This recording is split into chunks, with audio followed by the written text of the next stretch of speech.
Parte 2: Os hábitos de organizações bem-sucedidas. 4 hábitos angulares, ou a balada de Paulonnell. Quais hábitos importam mais? Num dia tumultuoso em outubro de 1987, um enxame de proeminentes investidores e analistas da Bolsa de Valores de Wall Street reuniu-se no salão de festas de um hotel chique em Manhattan. Estavam lá para conhecer o novo diretor executivo da Aluminum Company of America, ou Alcoa, como era conhecida, uma corporação que, durante quase um século, vinha fabricando de tudo, desde a embalagem dos Hershey's Kisses e o metal das latas de Coca-Cola até os rebites que sustentam os satélites. O fundador da Alcoa inventara o processo de fundição de alumínio um século antes, e desde então a empresa se tornará uma das maiores do planeta. Muitas das pessoas na plateia tinham investido milhões em ações da Alcoa e recebido um retorno constante. No ano anterior, porém, os investidores haviam começado a resmungar. Os dirigentes da Alcoa tinham dado um passo em falso atrás do outro, tentando expandir insensatamente com a criação de novas linhas de produtos, enquanto concorrentes roubavam seus clientes e lucros. Assim, houve um senso de alívio palpável quando a diretoria da Alcoa anunciou que era hora de uma nova liderança. Esse alívio, no entanto, transformou-se em apreensão quando a escolha foi anunciada. O novo diretor executivo seria um ex-burocrata do governo chamado Paul O'Neill. Muita gente em Wall Street jamais tinha ouvido falar dele. Quando a Alcoa marcou essa recepção no salão de festas em Manhattan, todos os principais investidores pediram um convite. Uns poucos minutos antes do meio-dia, O'Neill subiu ao palco. Ele tinha 51 anos, era um homem aprumado, vestindo um terno cinza de risca de giz e uma gravata vermelha. Seus cabelos eram brancos e sua postura ereta lembrava a de um militar. Ele subiu os degraus depressa e deu um sorriso caloroso. Parecia digno, sólido, confiante. Como um executivo-chefe. Então ele abriu a boca. Quero falar com vocês sobre segurança no trabalho, ele disse. Todo ano, vários funcionários da Alcoa sofrem ferimentos tão graves que perdem um dia de trabalho. Nosso histórico de segurança é melhor do que a média da mão de obra americana, principalmente levando em conta que nossos empregados trabalham com metais a 1500 graus e máquinas capazes de arrancar o braço de um homem. Mas ainda não é suficiente. Pretendo fazer da Alcoa a empresa mais segura dos Estados Unidos. Minha meta é um índice zero de acidentes. A plateia ficou confusa. Estas reuniões geralmente seguiam um roteiro previsível. Um novo diretor executivo começava se apresentando, fazia uma falsa piada autodepreciativa, algo sobre como ele passará o curso inteiro da Harvard Business School dormindo, e depois prometia alavancar os lucros e baixar os custos. Em seguida vinha uma severa crítica aos impostos, às normas comerciais, e às vezes, com um fervor que sugeria experiência em primeira mão no tribunal de divórcio, aos advogados. Por fim, o discurso terminava com uma enxurrada de palavras da moda, sinergia, proativo e competição, e neste momento todos podiam voltar para seus escritórios, novamente confiantes de que o capitalismo estava salvo por mais um dia. O'Neill não dissera nada sobre lucros. Não mencionou impostos. Não falou de usar alinhamento para obter uma vantagem de mercado sinérgica infalível. Até onde as pessoas na plateia sabiam, a julgar por aquele papo sobre segurança no trabalho, O'Neill talvez fosse a favor da pró-regulamentação. Era uma perspectiva apavorante. Agora, antes de prosseguir, disse O'Neill, quero apontar as saídas de emergência deste recinto. Ele indicou com um gesto a parte de trás do salão de festas. Há 2 portas nos fundos, e no caso improvável de um incêndio ou outra emergência vocês devem sair calmamente, descer as escadas até o saguão e deixar o prédio. Silêncio. O único som era o zumbido do trânsito pelas janelas. Segurança? Saídas de incêndio? Aquilo era uma piada? Um certo investidor na plateia sabia que O'Neill estivera em Washington, D.C., durante os anos 1960. Esse cara deve ter tomado um monte de drogas, ele pensou. Por fim, alguém levantou a mão e perguntou sobre inventários na divisão aeroespacial. Outro perguntou sobre os coeficientes de capital da empresa. Não tenho certeza de que vocês me ouviram, disse O'Neill. Se vocês querem entender a situação da Alcoa, precisam olhar os números de segurança dos nossos locais de trabalho. Se diminuirmos nossos índices de acidentes, não será devido a um esforço motivacional ou às baboseiras que às vezes vocês ouvem de outros diretores executivos. Será porque os indivíduos desta empresa concordaram em se tornar parte de algo importante, dedicaram-se a criar um hábito de excelência. A segurança será um indicador de que estamos fazendo um avanço em mudar nossos hábitos em todo o âmbito da instituição. É assim que deveríamos ser avaliados. Os investidores quase se atropelaram para sair do salão quando a apresentação terminou. Um deles correu até o saguão, achou um telefone público e ligou para seus 20 maiores clientes. Eu disse, a diretoria pôs um hippie maluco no comando, e ele vai afundar a empresa, esse investidor me contou. Mandei eles venderem as ações imediatamente, antes que todos os outros no recinto começassem a ligar para seus clientes e dissessem para eles fazerem o mesmo. Foi literalmente o pior conselho que eu dei em toda a minha carreira. Em menos de um ano após o discurso de O'Neill, os lucros da Alcoa atingiriam uma alta recorde. Quando O'Neill se aposentou no ano 2000, o faturamento líquido anual da empresa era 5 vezes maior do que antes de ele chegar, e sua capitalização de mercado crescerá em 27 bilhões de dólares. Alguém que investiu $1 milhão na Alcoa no dia em que O'Neill foi contratado teria ganhado outro $1 milhão em dividendos enquanto ele liderava a empresa, e o valor das suas ações seria 5 vezes maior quando ele partisse. Além disso, todo esse crescimento aconteceu enquanto a Alcoa se tornava uma das empresas mais seguras do mundo. Antes da chegada de O'Neill, quase todas as usinas da Alcoa tinham no mínimo um acidente por semana. Uma vez que seu plano de segurança foi implementado, algumas unidades passaram anos sem que um único empregado perdesse um dia de trabalho devido a um acidente. O índice de acidentes no trabalho caiu para 1/20 da média dos Estados Unidos. Então, como O'Neill transformou uma das maiores, mais antiquadas e mais potencialmente perigosas empresas do país numa máquina de lucros e um bastião da segurança. Atacando um único hábito e então observando as mudanças se espalharem por toda a organização. Eu sabia que precisava transformar a Alcoa, O'Neill me disse. Mas você não pode mandar as pessoas mudarem. Não é assim que o cérebro funciona. Por isso decidi que era melhor começar enfocando uma única coisa. Se eu pudesse começar desmanchando os hábitos relacionados a uma única coisa, isso se alastraria pela empresa toda. O'Neill acreditava que alguns hábitos têm o poder de iniciar uma reação em cadeia, mudando outros hábitos conforme eles avançam através de uma organização. Ou seja, alguns hábitos são mais importantes que outros na reformulação de empresas e vidas. Estes são os hábitos angulares e eles podem influenciar o modo como as pessoas trabalham, comem, se divertem, vivem, gastam e se comunicam. Os hábitos angulares dão início a um processo que, ao longo do tempo, transforma tudo. Os hábitos angulares dizem que o sucesso não depende de acertar cada mínimo detalhe, mas, em vez disso, baseia-se em identificar umas poucas prioridades centrais e transformá-las em poderosas alavancas.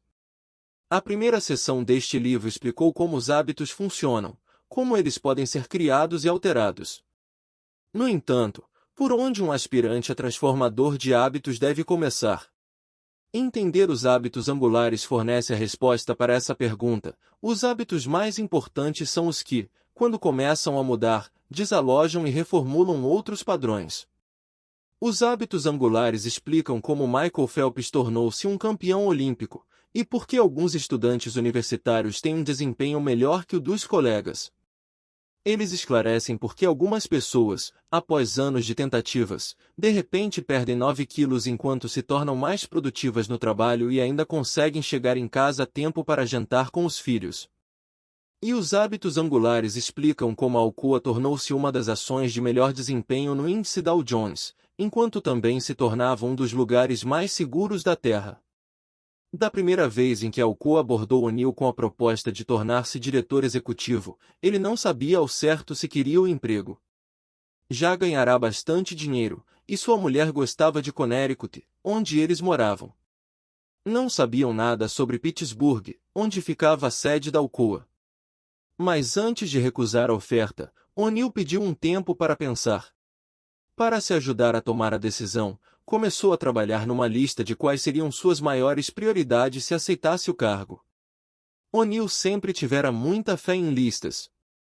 Elas eram seu jeito de organizar a vida. Durante o ensino superior em Fresno State, onde ele terminou seu curso em pouco menos de 3 anos, enquanto ainda trabalhava 30 horas por semana, O'Neill esboçara uma lista de tudo o que esperava realizar ao longo de sua vida, incluindo, perto do topo da lista, fazer uma diferença. Após se formar em 1960, incentivado por um amigo, O'Neill pegou um formulário para se candidatar a um estágio no governo federal e, junto com outras 300.000 pessoas, prestou o concurso público. 3.000 pessoas foram escolhidas para serem entrevistadas. 300 delas receberam ofertas de emprego. O'Neill foi uma dessas pessoas. Ele começou como gerente de médio escalão na Veterans Administration, onde lhe mandaram aprender sobre sistemas de computação.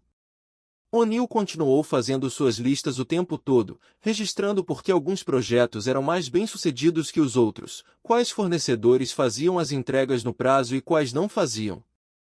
Ele era promovido todo ano. E conforme galgava os escalões da Veterans Administration, construiu um nome para si mesmo como alguém cujas listas sempre pareciam incluir um tópico que resolvia um problema. Em meados dos anos 1960, havia uma alta demanda por esse tipo de habilidade em Washington. D.C. Robert McNamara havia recentemente reestruturado o Pentágono, contratando uma leva de jovens matemáticos, estatísticos e programadores de computador. O presidente Johnson queria ter suas próprias crianças prodígio. Por isso O'Neill foi recrutado para o que acabaria sendo conhecido como o Gabinete de Administração e Orçamento, um dos órgãos mais poderosos da capital. Dentro de uma década, aos 38 anos, ele foi promovido a vice-diretor, e de repente estava entre as pessoas mais influentes da cidade. Foi então que a educação de O'Neill sobre hábitos organizacionais realmente começou. Uma de suas primeiras tarefas foi criar uma estrutura analítica para estudar como o governo estava gastando dinheiro com serviços de saúde. Ele rapidamente descobriu que os esforços do governo, que deveriam estar sendo guiados por regras lógicas e prioridades deliberadas, em vez disso eram orientados por processos institucionais bizarros que, de várias maneiras, funcionavam como hábitos. Burocratas e políticos, em vez de tomar decisões, estavam reagindo a deixas com rotinas automáticas para obter recompensas como promoções ou reeleições. Era o loop do hábito, disseminado entre milhares de pessoas e bilhões de dólares. Por exemplo, depois da Segunda Guerra Mundial, o Congresso criará um programa para construir hospitais comunitários. Um quarto de século depois, esse programa ainda estava avançando num passo arrastado e, por isso, sempre que a legislação alocava novas verbas para o setor da saúde, os burocratas imediatamente começavam a construir. As cidades que recebiam os novos hospitais não necessariamente precisavam de mais leitos para pacientes, mas isso não importava. O que importava era erguer uma grande estrutura que um político pudesse mostrar enquanto pedia votos. Os funcionários federais passavam meses debatendo sobre cortinas azuis ou amarelas, pensando se os quartos dos pacientes deveriam ter uma ou duas televisões, projetando postos de enfermeiros, coisas realmente sem sentido, O'Neill me contou. Na maior parte das vezes, ninguém nem perguntava se a cidade queria um hospital. Os burocratas tinham adquirido o hábito de resolver qualquer problema médico construindo alguma coisa, para que um congressista pudesse dizer, olha o que eu fiz. Isso não fazia nenhum sentido, mas todo mundo continuava fazendo sempre a mesma coisa. Os pesquisadores descobriram hábitos institucionais em quase toda organização ou empresa que examinaram. Os indivíduos têm hábitos, os grupos têm rotinas, escreveu o acadêmico Geoffrey Hodgson, que passou toda a sua carreira examinando padrões organizacionais. As rotinas são o equivalente dos hábitos nas organizações. Para O'Neill, esses hábitos pareciam perigosos. Estávamos basicamente cedendo a tomada de decisões para um processo que acontecia sem pensar de verdade, disse O'Neill. mas em outros órgãos, nos quais a mudança começava a se mostrar, bons hábitos organizacionais estavam gerando sucesso. Alguns departamentos da NASA, por exemplo, estavam fazendo uma reforma interna, deliberadamente instituindo rotinas organizacionais que incentivavam os engenheiros a correr mais riscos. Quando foguetes não tripulados explodiam no lançamento, os chefes de departamento batiam palmas, para que todos soubessem que sua divisão tentará e falhara, mas pelo menos tentará. Chegou um ponto em que o centro de controle enchia-se de aplausos toda vez que alguma coisa cara explodia. Aquilo tornou-se um hábito organizacional. Ou pensemos na Environmental Protection Agency, EPA, a Agência de Proteção Ambiental, que foi criada em 1970. O primeiro administrador da EPA, William Ruckelshaus, conscientemente projetou hábitos organizacionais que incentivavam seus legisladores a serem agressivos ao fazer cumprir as normas. Quando advogados pediam permissão para abrir um processo ou ação de aplicação de normas, isso passava por um processo de aprovação. A resposta padrão era uma autorização para prosseguir. A mensagem era clara: na EPA, a agressividade é recompensada. Em 1975, ela estava criando mais de 1.500 novas normas ambientais por ano. Toda vez que eu olhava para uma parte diferente do governo, achava esses hábitos que pareciam explicar por que as coisas estavam dando certo ou indo mal, O'Neill me disse. Os melhores órgãos entendiam a importância das rotinas. Os piores eram liderados por pessoas que jamais pensavam sobre isso, e depois se perguntavam por que ninguém obedecia às suas ordens. Em 1977, após 16 anos em Washington, D.C., O'Neill decidiu que era hora de partir. Estava trabalhando 15 horas por dia, 7 dias por semana, e sua mulher estava cansada de criar 4 filhos sozinha. O'Neill renunciou ao cargo e conseguiu um emprego na International Paper, a maior empresa de celulose e papel do mundo. Ele acabou se tornando presidente. Àquela altura, alguns de seus velhos amigos do governo estavam na diretoria da Alcoa. Quando a empresa precisou de um novo executivo-chefe, eles pensaram em O'Neill, e foi assim que ele acabou fazendo uma lista de suas prioridades caso decidisse aceitar o emprego. Na época, a Alcoa estava passando por dificuldades. Os críticos diziam que os funcionários da empresa não eram ágeis o bastante e que a qualidade dos produtos era precária. Porém, no topo de sua lista, O'Neill não escreveu qualidade nem eficiência como suas maiores prioridades. Numa empresa tão grande e antiga quanto a Alcoa, você não pode apertar um botão e esperar que todo mundo trabalhe com mais empenho ou produza mais. O diretor executivo anterior tentará impor melhorias por meio de ordens, e 15.000 empregados tinham entrado em greve. A situação ficou tão grave que eles traziam bonecos para os estacionamentos, vestiam-nos como os diretores e os queimavam simbolicamente. A Alcoa não era uma família feliz, me disse uma pessoa daquela época. Era mais como a família Manson, mas com o adicional do metal fundido. O'Neill decidiu que sua maior prioridade, caso aceitasse o emprego, teria que ser algo que todo mundo, tanto os sindicatos quanto os executivos, pudesse concordar ser importante. Ele precisava de um foco capaz de unir as pessoas, algo que lhe desse o poder de mudar o jeito como elas trabalhavam e se comunicavam. Pensei no básico, ele me disse. Todos merecem sair do trabalho tão ilesos quanto chegaram, certo? Ninguém deveria ter medo de morrer sustentando a família. Foi nisso que eu decidi me focar, em mudar os hábitos de segurança de todo mundo. No topo de sua lista, O'Neill escreveu segurança e traçou uma meta audaciosa, índice 0 de acidentes. E não era 0 acidentes em fábricas. Era 0 acidentes e ponto final. Esse seria seu compromisso, custasse o que custasse. O'Neill decidiu aceitar o emprego. Estou muito feliz de estar aqui, O'Neill disse a uma sala cheia de funcionários numa fundição no Tennessee, uns poucos meses após ser contratado. Nem tudo tinha corrido bem. Wall Street estava em pânico. Os sindicatos estavam receosos. Alguns dos vice-presidentes da Alcoa estavam ofendidos por não terem sido cogitados para o cargo máximo. E O'Neill continuava falando sobre segurança no trabalho. Terei prazer em negociar com vocês sobre qualquer coisa, disse O'Neill. Ele estava fazendo um tour pelas usinas da Alcoa nos Estados Unidos, e depois visitaria as instalações da empresa em outros 31 países.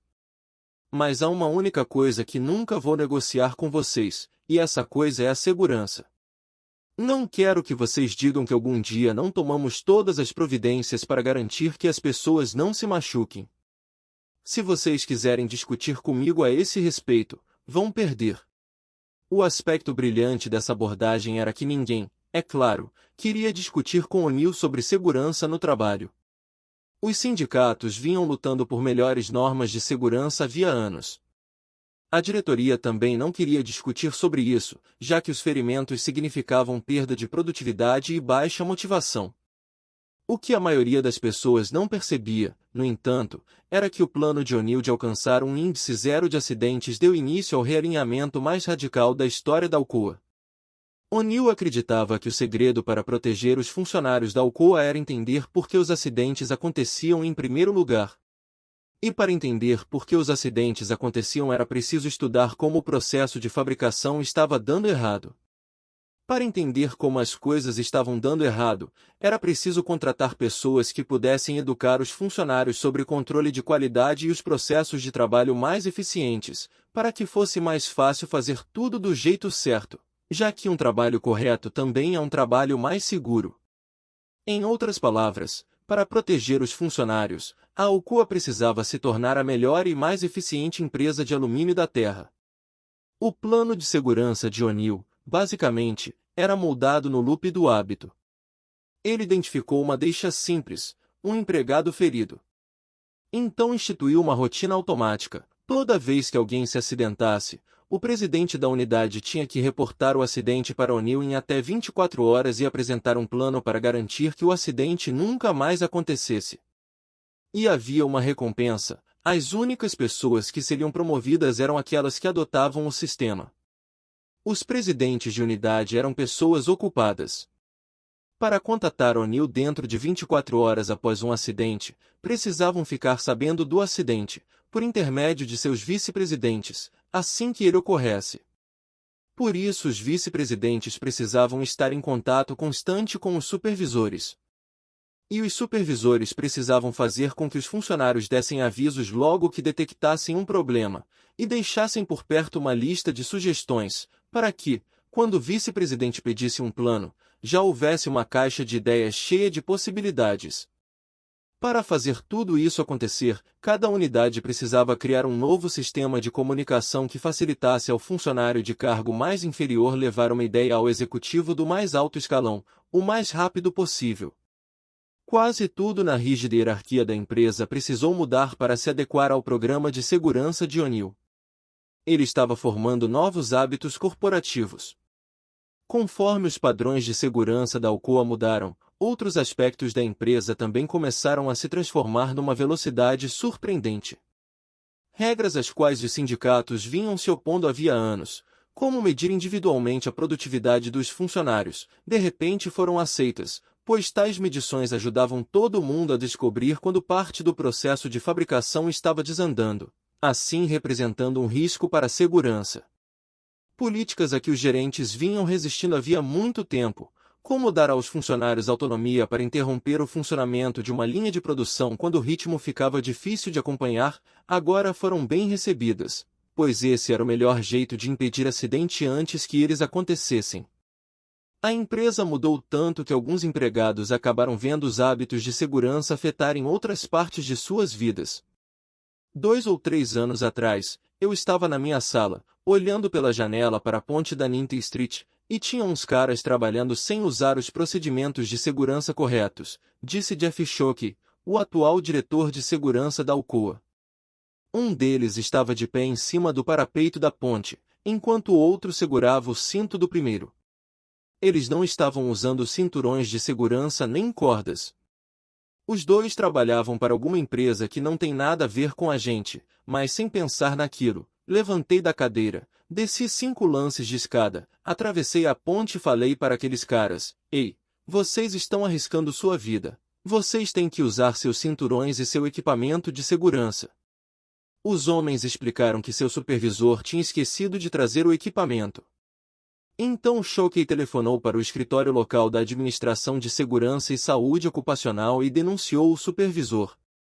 Outro executivo me contou que, um dia, parou numa escavação numa rua perto da sua casa porque eles não estavam usando intivação, e deu a todos uma palestra sobre a importância dos procedimentos corretos. Era um fim de semana, e ele parou o carro, com as crianças no banco de trás, para ensinar aos operários sobre intivação segura. Isso não é natural, mas a questão é justamente essa. Agora fazemos essas coisas sem pensar. O'Neill nunca prometeu que seu foco na segurança dos funcionários elevaria os lucros da Alcoa. No entanto, conforme suas novas rotinas foram se espalhando por toda a organização, os custos baixaram, a qualidade subiu e a produtividade disparou. Se o metal fundido estava ferindo funcionários quando respingava, então o sistema de derramamento foi redesenhado, o que levou a menos acidentes. Isso também gerou economia, pois a Alcoa perdia menos matéria-prima com respingos. Se uma máquina quebrava constantemente, ela era substituída, o que significava um menor risco de que uma engrenagem quebrada prendesse o braço de um funcionário. Isso também significava produtos de maior qualidade, pois, como a Alcoa descobriu, defeitos de equipamentos eram uma das principais causas de deficiências na qualidade do alumínio. Pesquisadores também descobriram dinâmicas semelhantes em dezenas de outros cenários, inclusive vidas individuais. Pensemos, por exemplo, em estudos da década passada investigando os impactos dos exercícios nas rotinas diárias. Quando as pessoas começam a fazer exercícios habitualmente, mesmo com uma frequência baixa, como uma vez por semana, elas começam a mudar outros padrões não relacionados em suas vidas, muitas vezes sem saber disso. Tipicamente, pessoas que fazem exercícios começam a se alimentar melhor e se tornar mais produtivas no trabalho. Elas fumam menos e demonstram mais paciência com colegas e familiares.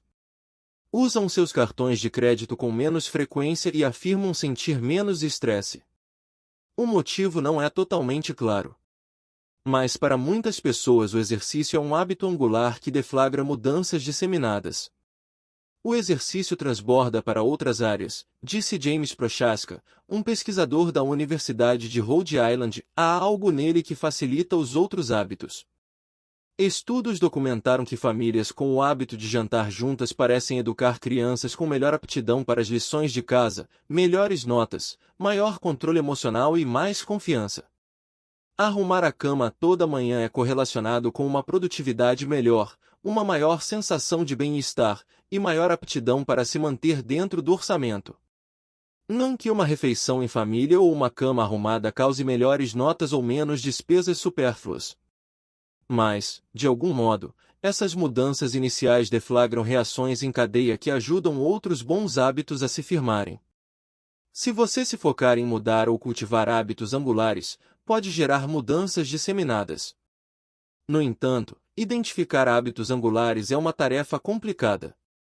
Para encontrá-los, você tem que saber onde procurar. Detectar hábitos angulares significa buscar certas características. Os hábitos angulares proporcionam aquilo que é conhecido na literatura acadêmica como pequenas vitórias. Eles ajudam outros hábitos a prosperar, criando novas estruturas, e estabelecem culturas onde a mudança se torna contagiosa. Mas como O'Neill e inúmeras outras pessoas descobriram, vencer o hiato entre entender esses princípios e colocá-los em uso exige uma certa engenhosidade. Segunda. Quando o despertador de Michael Phelps tocou às 6h30 da manhã de 13 de agosto de 2008, ele saiu de sua cama na Vila Olímpica de Pequim e caiu direto na sua rotina. Vestiu uma calça de moletom e foi tomar o café da manhã. Ele já ganhará 3 medalhas de ouro naquela mesma semana, somando 9 ao todo em sua carreira, e tinha 2 provas naquele dia. Às 7 da manhã, ele estava no refeitório, comendo sua refeição normal de dias de prova, ovos, aveia e 4 milkshakes energéticos, as primeiras das mais de 6.000 calorias que ele consumiria ao longo das 16 horas seguintes.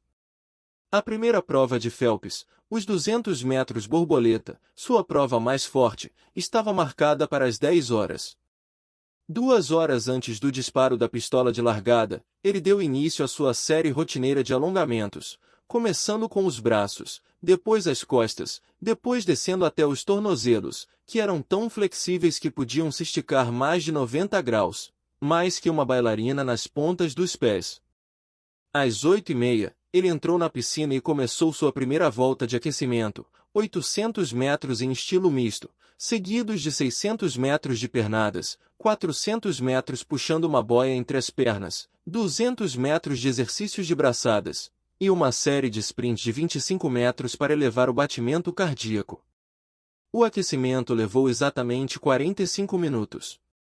Às 9h15, ele saiu da piscina e começou a se espremer para entrar em seu LZR Racer, um maiô tão apertado que eram necessários 20 minutos puxando para vesti-lo.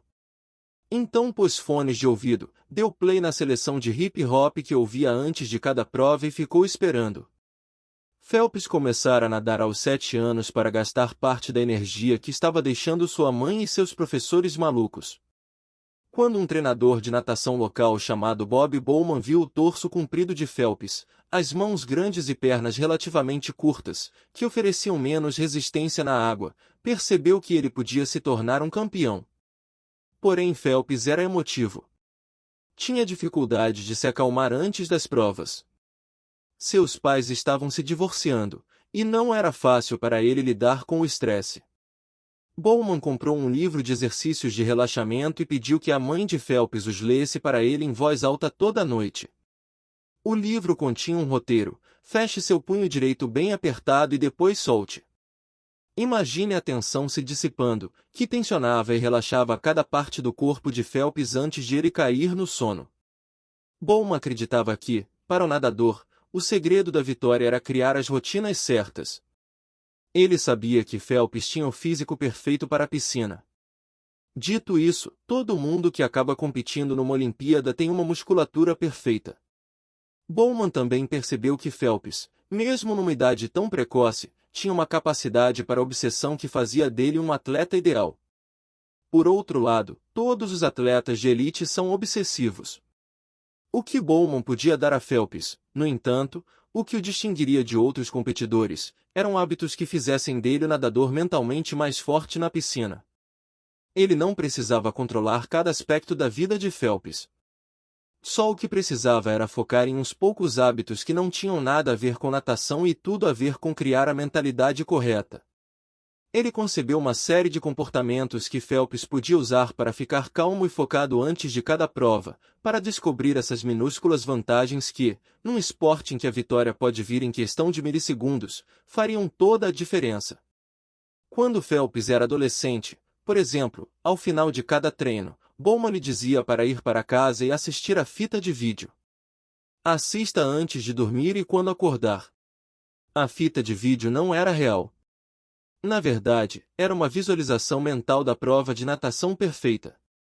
Toda noite antes de dormir e toda manhã logo ao acordar, Phelps se imaginava pulando dos blocos, em câmera lenta, nadando impecavelmente.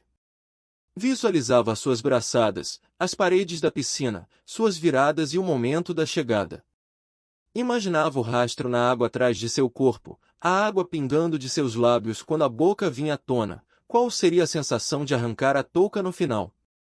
Deitava na cama de olhos fechados e assistia a competição inteira, nos mínimos detalhes, inúmeras vezes, até que soubesse cada segundo de cor.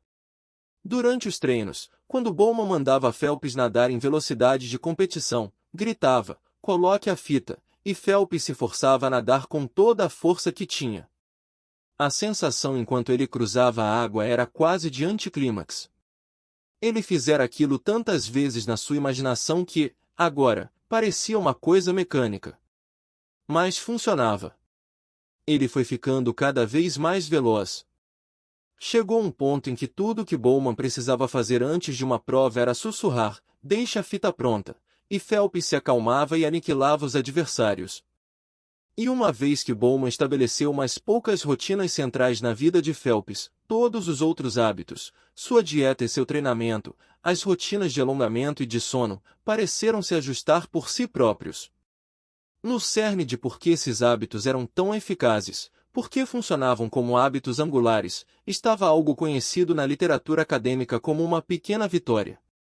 Asterisco: as pequenas vitórias são exatamente o que parecem ser, e são parte de como os hábitos angulares geram mudanças disseminadas. Um enorme corpus de pesquisas demonstrou que as pequenas vitórias têm um poder enorme, uma influência desproporcional às realizações das vitórias em si. Pequenas vitórias são uma aplicação constante de uma pequena vantagem, escreveu um professor de Cornell em 1984. Uma vez que uma pequena vitória foi conquistada, forças que favorecem outra pequena vitória são postas em movimento. Pequenas vitórias alimentam mudanças transformadoras, elevando vantagens minúsculas a padrões que convencem as pessoas de que conquistas maiores estão dentro de seu alcance. Por exemplo, quando as organizações de defesa dos direitos dos gays começaram a fazer campanha contra a homofobia no final dos anos 1960, seus esforços iniciais geraram apenas uma série de fracassos. Eles lutaram para revogar leis usadas para perseguir gays e foram completamente derrotados nas legislaturas estaduais. Professores tentaram criar programas para orientar adolescentes gays e foram despedidos por insinuar que a homossexualidade deveria ser aceita. Parecia que as maiores metas da comunidade gay, acabar com a discriminação e o assédio da polícia, convencer a Associação Psiquiátrica Americana a parar de definir a homossexualidade como um distúrbio mental, estavam fora de alcance. Então, no começo dos anos 1970, a Força-Tarefa sobre Libertação Gay da Associação de Bibliotecas Americanas decidiu focar uma única meta modesta: convencer a Biblioteca do Congresso a reclassificar os livros sobre o movimento de libertação gay, da seção HQ 71-471, Relações Sexuais Anormais, incluindo crimes sexuais, para outra categoria menos pejorativa. Em 1972, após receber uma carta solicitando a reclassificação, a Biblioteca do Congresso concordou em fazer a mudança, reclassificando os livros numa categoria recém-criada, HQ 76.5, homossexualidade, lesbianismo, movimento de libertação gay, movimento homófilo. Foi uma pequena alteração num velho hábito institucional referente ao modo como os livros eram classificados, porém o efeito foi eletrizante. Notícias sobre a nova política se espalharam pelo país. Organizações pelos direitos dos gays, mencionando a vitória, deram início a campanhas de arrecadação de verbas. Dentro de uns poucos anos, políticos abertamente gays estavam concorrendo a cargos na Califórnia, Nova York, Massachusetts e Oregon, muitos deles mencionando a decisão da Biblioteca do Congresso como inspiração. Em 1973, a Associação Psiquiátrica Americana, após anos de debate interno, reescreveu a definição de homossexualidade de forma que não fosse mais um distúrbio mental, abrindo caminho para a aprovação de leis estaduais que tornavam ilegal discriminar pessoas devido à sua orientação sexual. E tudo começou com uma pequena vitória. As pequenas vitórias não se combinam de forma clara, linear, serial, com cada passo sendo um passo demonstrável rumo a algum objetivo predefinido, escreveu Carl Weick, um proeminente psicólogo organizacional. Mais comum é a circunstância em que as pequenas vitórias são dispersas, como experimentos em miniatura que testam teorias implícitas sobre resistência e oportunidade, e descobrem tanto recursos quanto obstáculos que eram invisíveis antes de a situação ter sido provocada. E foi exatamente isso que aconteceu com Michael Phelps. Quando Bob Bowman começou a trabalhar com Phelps e sua mãe nos hábitos angulares de visualização e relaxamento, nem Bowman nem Phelps tinham a mínima ideia do que estavam fazendo. Nós experimentávamos, tentávamos coisas diferentes até acharmos algo que funcionasse, me contou Bowman. Por fim, descobrimos que era melhor nos concentrarmos nesses pequenos momentos de sucesso e transformá-los em gatilhos mentais. Fizemos deles uma rotina. Há uma série de coisas que fazemos antes de cada prova que são projetadas para dar ao Michael um senso de vitória crescente. Se você perguntasse ao Michael o que está acontecendo dentro da cabeça dele antes da competição, ele diria que na verdade não está pensando em nada. Só está seguindo o programa. Porém não é bem assim. É mais como se seus hábitos tivessem assumido o controle. Quando chega a hora da prova, ele já passou da metade do plano e foi vitorioso em cada estágio. Todos os trechos aconteceram conforme planejado. As voltas de aquecimento foram exatamente como ele visualizou. Seus fones de ouvido estão tocando exatamente o que ele esperava. A prova de verdade é só mais um passo num padrão que começou mais cedo naquele dia e não conteve nada além de vitórias. Vencer é uma extensão natural. Voltando a Pequim, eram 9h56, 4 minutos antes do início da prova, e Phelps estava de pé atrás de seu bloco de largada, dando pulinhos nas pontas dos pés. Quando o locutor disse seu nome, Phelps subiu no bloco, como sempre fazia antes de uma prova, e depois desceu, como sempre fazia. Balançou os braços 3 vezes, como fizera antes de cada prova desde que tinha 12 anos. Subiu nos blocos de novo, assumiu sua postura e, ao ouvir o disparo da pistola, pulou. Phelps percebeu que havia algo errado assim que caiu na água. Havia umidade dentro de seus óculos. Não sabia dizer se o vazamento era em cima ou embaixo, mas enquanto rompia a superfície da água e começava a nadar, ele torceu para que a infiltração não piorasse muito. Já na segunda virada, no entanto, tudo estava ficando embaçado. Quando ele se aproximou da terceira virada e da volta final, seus óculos estavam totalmente cheios. Phelps não conseguia enxergar nada. Não via a linha no fundo da piscina, não via o T preto assinalando a parede que se aproximava. Não via quantas braçadas restavam. Para a maior parte dos nadadores, perder a visão no meio de uma final de Olimpíada seria motivo de pânico. Phelps estava calmo. Todo o resto, naquele dia, acontecerá de acordo com o plano. A infiltração nos óculos era um desvio pequeno, mas para o qual ele estava preparado. Bowman uma vez fizera Phelps nadar numa piscina do Michigan no escuro, pois achava que ele precisava estar pronto para qualquer surpresa. Algumas das fitas de vídeo na mente de Phelps incluíam problemas como aquele. Ele já tinha ensaiado mentalmente como reagiria a um defeito nos óculos. Quando começou a última volta, Phelps estimou quantas braçadas a reta final exigiria, 19 ou 20, talvez 21, e começou a contar. Sentiu-se completamente relaxado enquanto nadava com força total. Na metade da volta ele começou a aumentar seu esforço, uma erupção final que se tornará uma de suas técnicas principais para superar os adversários. Após 18 braçadas, ele começou a prever a parede. Ouvia a multidão berrando, mas já que estava cego, não fazia ideia se estavam torcendo para ele ou para outra pessoa. 19 braçadas, depois 20. Parecia que ele precisava de mais uma. Era isso que dizia a fita de vídeo em sua cabeça. Ele deu uma 21ª braçada enorme, deslizou com os braços esticados e encostou na parede. O timing tinha sido perfeito. Quando tirou os óculos e olhou para o placar, estava escrito recorde mundial ao lado do seu nome. Ele ganhará outra medalha de ouro. Depois da prova, um repórter perguntou qual fora a sensação de nadar cego. Foi como eu imaginei que fosse, disse Phelps. Foi uma vitória a mais numa vida inteira cheia de pequenas vitórias. 6 meses depois que Paul O'Neill se tornou diretor executivo da Alcoa, recebeu um telefonema no meio da noite. Um gerente de usina no Arizona estava na linha, em pânico, contando que uma prensa de extrusão tinha parado de funcionar e um dos operários, um jovem que entrará para a empresa umas poucas semanas antes, ansioso pelo emprego porque oferecia plano de saúde para mulher grávida, tentará consertá-la. Ele pulara por cima de uma mureta de segurança amarela que ficava ao redor da prensa e atravessar o poço. Havia um pedaço de alumínio entalado na dobradiça de um braço basculante de quase 2 metros. O rapaz puxou o pedaço de alumínio e o removeu. A máquina foi consertada. Atrás dele, o braço reiniciou seu movimento em arco, oscilando em direção à sua cabeça. Quando o atingiu, o braço esmagou seu crânio. Ele morreu na mesma hora.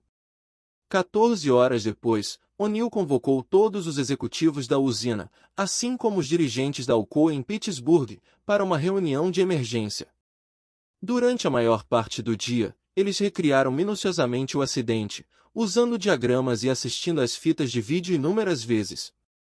Identificaram dezenas de erros que tinham contribuído para a morte, incluindo 2 gerentes que tinham visto o homem pular por cima da barreira, mas não o impediram, um programa de treinamento que não enfatizara para o homem que ele não seria culpado por uma quebra de equipamento, falta de instruções de que ele devia procurar um gerente antes de tentar um conserto, e a ausência de sensores que desligassem a máquina automaticamente quando alguém entrasse no poço. Nós matamos esse homem. Um O'Neill de rosto soturno disse para o grupo. É uma falha na minha liderança. Eu causei essa morte. E é falha de todos vocês na cadeia de comando. Os executivos no recinto ficaram desconcertados. Um acidente trágico acontecerá, é claro, porém acidentes trágicos faziam parte da vida na Alcoa. Era uma empresa enorme com empregados que lidavam com metal incandescente e máquinas perigosas. Paul viera de fora, e havia muito ceticismo quando ele falava de segurança, disse Bill O'Rourke, um executivo do alto escalão. Achamos que aquilo ia durar umas semanas, e então ele ia começar a focar outra coisa. Mas aquela reunião realmente deixou todo mundo abalado. Ele estava levando aquilo a sério, tão a sério que passava noites acordado, preocupado com um empregado que ele nunca tinha visto. Foi então que as coisas começaram a mudar. Uma semana depois daquela reunião, todas as grades de segurança da Alcoa tinham sido repintadas de amarelo brilhante, e novas políticas tinham sido redigidas. Os gerentes disseram aos empregados que não tivessem receio de sugerir uma manutenção proativa, e as regras foram esclarecidas para que ninguém tentasse consertos arriscados. Essa nova vigilância resultou numa notável diminuição a curto prazo do índice de lesões.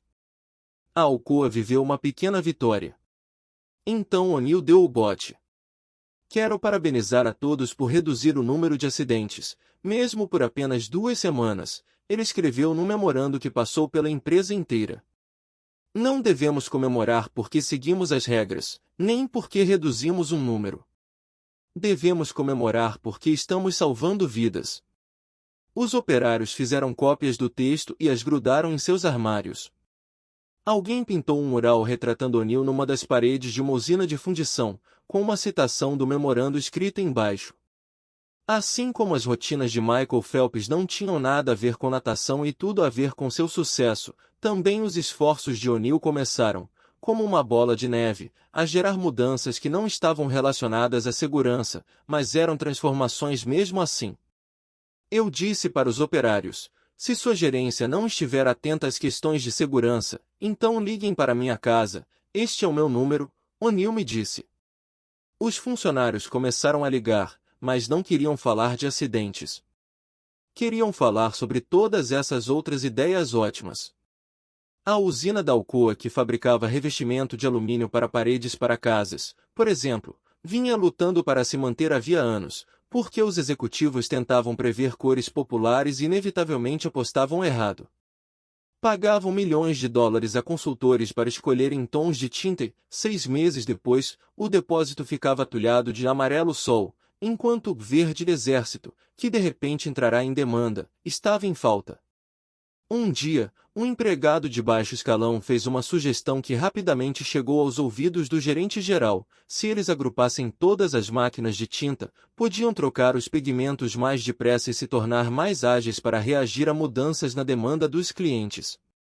Dentro de um ano, os lucros com revestimento de alumínio para paredes tinham dobrado.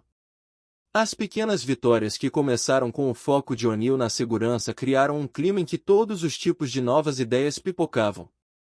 Descobrimos que esse cara vinha sugerindo essa ideia da tinta fazia uma década, mas não tinha contado para ninguém da gerência, me disse um executivo da Alcoa. Então ele pensou, já que estamos sempre pedindo recomendações de segurança, por que não falar para ele sobre essa outra ideia? Foi como se ele tivesse nos dado os números que iam sair na loteria. Segunda e... Quando o jovem Paul O'Neill estava trabalhando para o governo e criando uma estrutura para analisar as despesas federais em serviços de saúde, uma das questões mais prementes dos agentes era a mortalidade infantil. Os Estados Unidos, na época, eram um dos países mais ricos do mundo. No entanto, o índice de mortalidade infantil era mais alto que o da maior parte da Europa e o de algumas partes da América do Sul. As áreas rurais, em especial, viam um número assustador de bebês morrerem antes de completar o primeiro ano de vida.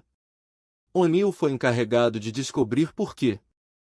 Ele pediu que outros órgãos federais começassem a analisar dados sobre a mortalidade infantil, e cada vez que alguém voltava com uma resposta, ele fazia outra pergunta, tentando se aprofundar, entender as causas que eram a raiz do problema. Sempre que alguém vinha à sala de O'Neill com alguma descoberta, ele começava a interrogar a pessoa com novas questões. Deixava as pessoas malucas com sua insistência interminável de descobrir mais, de entender o que realmente estava acontecendo. Eu amo Paul O'Neill, mas não tem dinheiro no mundo que me faria trabalhar para ele de novo, certo agente me disse. O homem nunca se deparou com uma resposta que ele não consegue transformar em outras 20 horas de trabalho.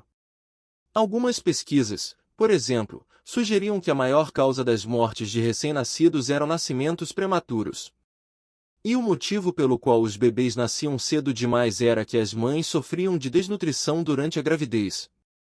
Por isso, para reduzir a mortalidade infantil, era preciso melhorar a dieta das mães. Simples, certo? Mas para combater a desnutrição, as mulheres tinham que melhorar sua dieta antes de engravidar. O que significava que o governo tinha que começar a educar as mulheres sobre nutrição antes que elas se tornassem sexualmente ativas. O que significava que os agentes tinham que criar programas de nutrição dentro do ensino médio. No entanto, quando O'Neill começou a perguntar como deveria criar esses programas, descobriu que muitos professores do ensino médio em áreas rurais não tinham conhecimentos básicos de biologia suficientes para ensinar nutrição. Então o governo teve que reformular a educação universitária dos professores e lhes dar uma base mais forte em biologia para que eles por fim pudessem ensinar nutrição a garotas adolescentes, para que essas adolescentes se alimentassem melhor antes de começar a fazer sexo e, por fim, estivessem suficientemente nutridas quando tivessem filhos. A má formação dos professores, como finalmente descobriram os agentes que estavam trabalhando com O'Neill, era uma causa que se encontrava na raiz da mortalidade infantil. Se alguém pedisse a médicos ou oficiais da saúde pública um plano para combater as mortes de recém-nascidos, nenhum deles teria sugerido mudar a formação dos professores. Não teriam como saber que havia uma relação. No entanto, ensinando biologia a alunos universitários, possibilitou-se que eles por fim transmitissem esse conhecimento a adolescentes, que passaram a se alimentar melhor, e anos mais tarde geraram bebês mais fortes. Hoje, a taxa de mortalidade infantil nos Estados Unidos é 68% menor do que quando O'Neill assumiu o cargo. As experiências de O'Neill com a mortalidade infantil ilustram o segundo modo como os hábitos angulares fomentam mudanças, criando estruturas que ajudam outros hábitos a prosperar. No caso das mortes prematuras, mudar o currículo universitário dos professores deu início a uma reação em cadeia que acabou modificando o jeito como as garotas eram educadas em áreas rurais, e sua condição nutricional quando elas engravidavam. E o hábito de O'Neill de estar sempre forçando outros burocratas a continuar pesquisando até achar as raízes de um problema reformou o modo como o governo pensava sobre problemas como a mortalidade infantil. A mesma coisa pode acontecer na vida das pessoas. Por exemplo, até cerca de 20 anos atrás, a sabedoria convencional afirmava que o melhor jeito de uma pessoa perder peso era alterar sua vida radicalmente. Os médicos prescreviam dietas rígidas aos pacientes e lhes diziam para se matricular numa academia, frequentar sessões regulares de orientação, às vezes todos os dias, e mudar suas rotinas diárias subindo escadas, por exemplo, em vez de pegar o elevador. Segundo este modo de pensar, era apenas virando a vida da pessoa de cabeça para baixo que os maus hábitos podiam ser reformados. Porém, quando os pesquisadores estudaram a eficácia desses métodos durante períodos prolongados, descobriram que eram um fracasso. Os pacientes usavam as escadas por uma semana, mas no fim do mês, aquilo dava trabalho demais. Começavam dietas e se matriculavam em academias, mas depois que o entusiasmo inicial arrefecia, eles voltavam rapidamente para seus velhos hábitos de comer mal e assistir TV. Acumular tantas mudanças ao mesmo tempo tornava impossível que qualquer uma delas se firmasse. Então, Em 2009, um grupo de pesquisadores subsidiados por institutos nacionais de saúde publicou um estudo sobre uma abordagem diferente para a perda de peso. Tinham juntado um grupo de 1.600 obesos e pediram que eles se concentrassem em anotar tudo o que comiam pelo menos um dia por semana. No começo foi difícil. Os sujeitos se esqueciam de carregar os caderninhos, ou comiam fora de hora e não anotavam. Aos poucos, no entanto, as pessoas começaram a registrar suas refeições uma vez por semana, e às vezes com mais frequência. Muitos participantes começaram a manter um registro diário do que comiam. No fim, aquilo se tornou um hábito. Então, algo inesperado aconteceu. Os participantes começaram a olhar os registros e descobrir padrões que eles não sabiam que existiam. Alguns notaram que sempre pareciam fazer lanches por volta das 10 da manhã, por isso começaram a deixar uma maçã ou banana na mesa para lanchar no meio da manhã. Outros começaram a usar seus diários para planejar cardápios futuros, e quando chegava a hora do jantar, comiam a refeição saudável que tinham anotado, em vez de comida gordurosa da geladeira. Os pesquisadores não tinham sugerido nenhum desses comportamentos. Tinham simplesmente pedido que todos anotassem o que comiam uma vez por semana. Mas esse hábito angular, registrar diariamente o que comiam, criou uma estrutura que ajudou outros hábitos a prosperar. 6 meses após o início do estudo, as pessoas que mantinham registros diários do que comiam tinham perdido 2 vezes mais peso do que todo o restante. Depois de um tempo, o diário entrou na minha cabeça, uma pessoa me disse. Comecei a pensar nas refeições de um jeito diferente. Isso me deu um sistema para pensar em comida sem ficar deprimido. Algo semelhante aconteceu na Alcoa depois que O'Neill assumiu o cargo. Assim como os diários forneceram uma estrutura para que outros hábitos prosperassem, os hábitos de segurança de O'Neill criaram uma atmosfera em que outros comportamentos surgiram. Logo no começo, O'Neill tomou a providência incomum de mandar que os escritórios da Alcoa do mundo inteiro se conectassem numa rede eletrônica. Isso foi no início dos anos 1980, quando as grandes redes internacionais geralmente não estavam ligadas aos computadores nas mesas das pessoas. O'Neill justificou essa ordem argumentando que era essencial criar um sistema de dados de segurança em tempo real que os gerentes pudessem usar para compartilhar sugestões. Como resultado, a Alcoa desenvolveu um dos primeiros sistemas de e-mail corporativo legitimamente mundiais. O'Neill logava no sistema toda manhã e mandava mensagens para conferir se todos os outros também estavam logados. No começo, as pessoas usavam a rede principalmente para discutir questões de segurança. Então, conforme os hábitos de uso de e-mail tornaram-se mais arraigados e confortáveis, eles começaram a postar informações sobre todo tipo de assunto, tais como condições de mercados locais, cotas de vendas e problemas comerciais. Exigiu-se que executivos do alto escalão enviassem um relatório toda sexta-feira, que qualquer pessoa na empresa fosse capaz de ler. Um gerente no Brasil usou a rede para mandar, para um colega em Nova York, dados sobre mudanças no preço do aço. O colega nova-iorquino pegou essa informação e a transformou num lucro rápido para a empresa em Wall Street. Em pouco tempo, todo mundo estava usando o sistema para se comunicar sobre tudo. Eu mandava meu relatório de acidentes e sabia que todo mundo ia ler, então pensei, por que não mandar dados de preços, ou informações sobre outras empresas? Um gerente me disse. Era como se tivéssemos descoberto uma arma secreta. A concorrência não conseguia imaginar como estávamos fazendo aquilo. Quando a internet aflorou, a Alcoa estava numa posição perfeita para se beneficiar dela. O hábito angular de O'Neill, a segurança dos trabalhadores, havia criado uma plataforma que incentivou outra prática, o e-mail, anos antes da concorrência. Em 1996, já fazia quase uma década que Paul O'Neill estava na Alcoa. Sua liderança tinha sido estudada pela Harvard Business School e pela Kennedy School of Government. Ele era constantemente mencionado como um possível secretário do Comércio ou da Defesa. Tanto seus empregados quanto os sindicatos lhe davam notas altas. Sob a vigilância dele, o preço das ações da Alcoa tinha subido mais de 200%. Ele era, enfim, um sucesso universalmente reconhecido. Em maio daquele ano, numa reunião de acionistas no centro de Pittsburgh, uma freira beneditina levantou-se durante a sessão de perguntas do público e acusou O'Neill de mentir. A irmã Mary Margaret representava um grupo de defesa de direitos sociais preocupado com os salários e as condições de trabalho dentro de uma usina da Alcoa em Ciudad Acuña, no México.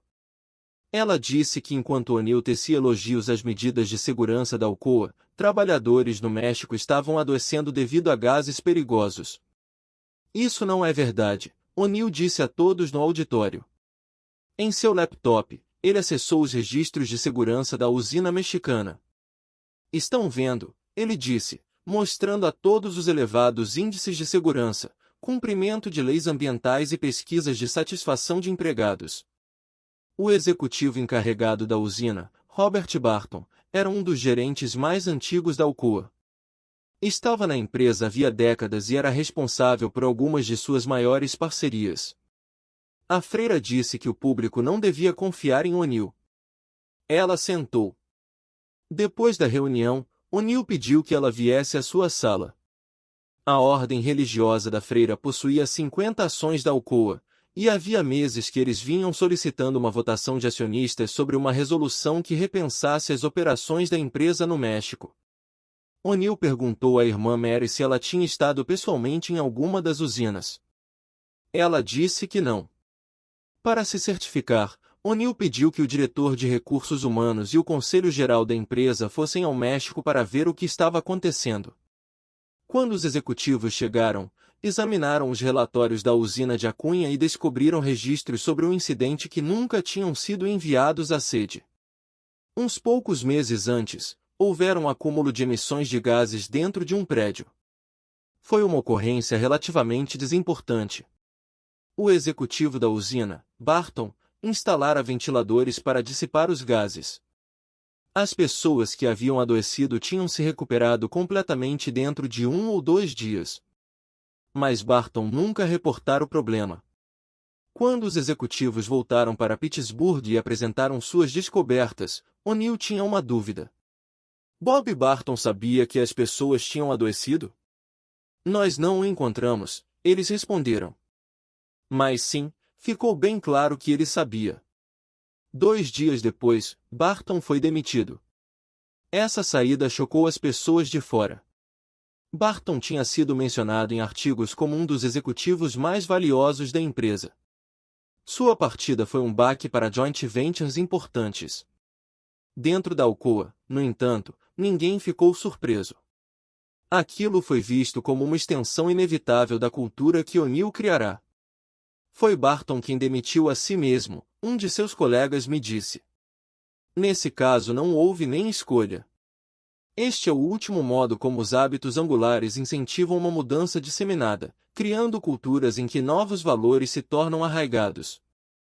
Os hábitos angulares tornam escolhas difíceis, como despedir um alto executivo, mais fáceis, porque, quando essa pessoa viola a cultura, fica claro que ela precisa ir embora. Às vezes essas culturas se manifestam em vocabulários especiais, cujo uso passa a ser, ele próprio, um hábito que define uma organização.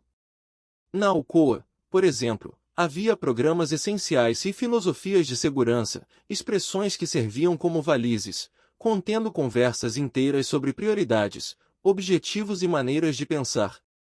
Em outra empresa, talvez tivesse sido difícil demitir alguém que estava lá havia tanto tempo, O'Neill me disse. Não foi difícil para mim. Era claro que os nossos valores ditavam.